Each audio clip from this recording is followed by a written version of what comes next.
The other day I showed you this J.H. Williams half-inch drive breakover bar, but we didn't get around to cleaning it up, so we'll do that today.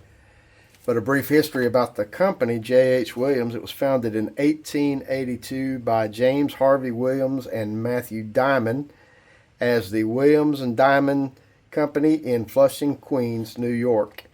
It was one of the first companies to manufacture mass-produce drop-forged tools, and a second factory was opened in Buffalo, New York in 1914, which is now a location where General Motors makes some of their products. The company was acquired in 1993 by Snap-on. So let's get into it. I'm going to move this over to the wire wheel and we'll start knocking some of that Port Charlotte patina off of this thing. Now, as always, I've got my face shield on because I don't want to get any of this wire in my eye.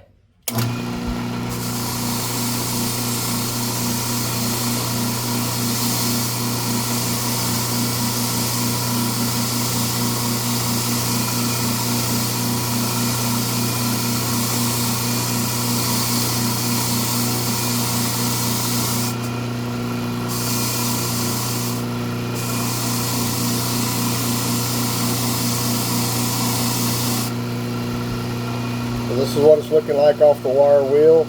I'm going to go ahead and do this whole thing and then we'll move it over to the 1x30 belt machine.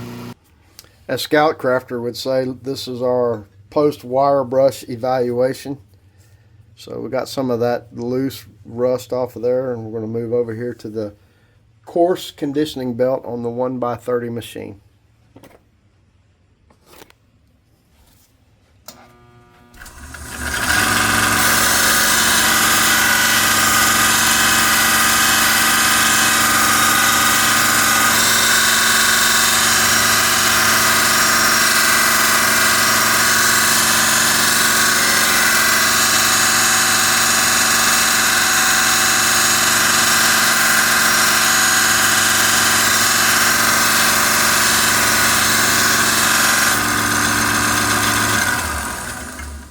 That's after just a few seconds on that coarse conditioning belt. I'm going to work through the grits and I'll get back and show you what it looks like after that.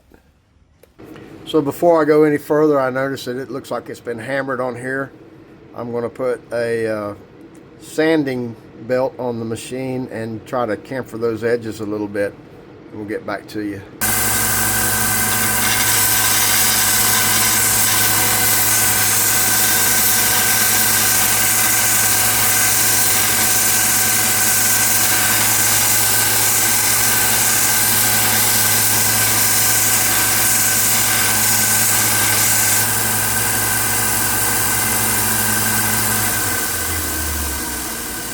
Yeah, that's starting to look a little better. I'll work on that some more and I'll show you some more progress here in just a second.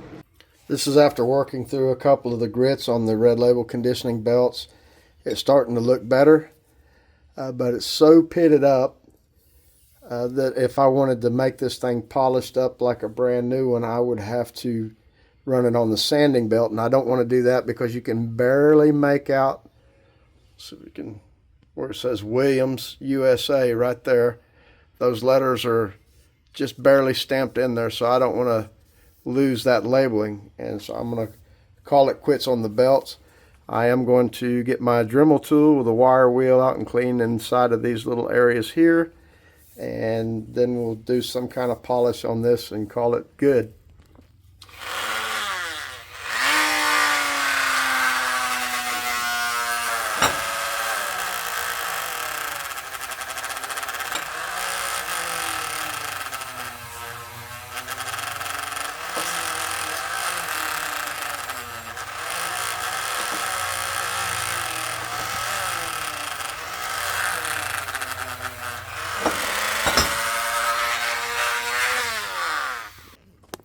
One thing I do like to do on these ball detents is I'll put a little 3-in-1 oil on there like that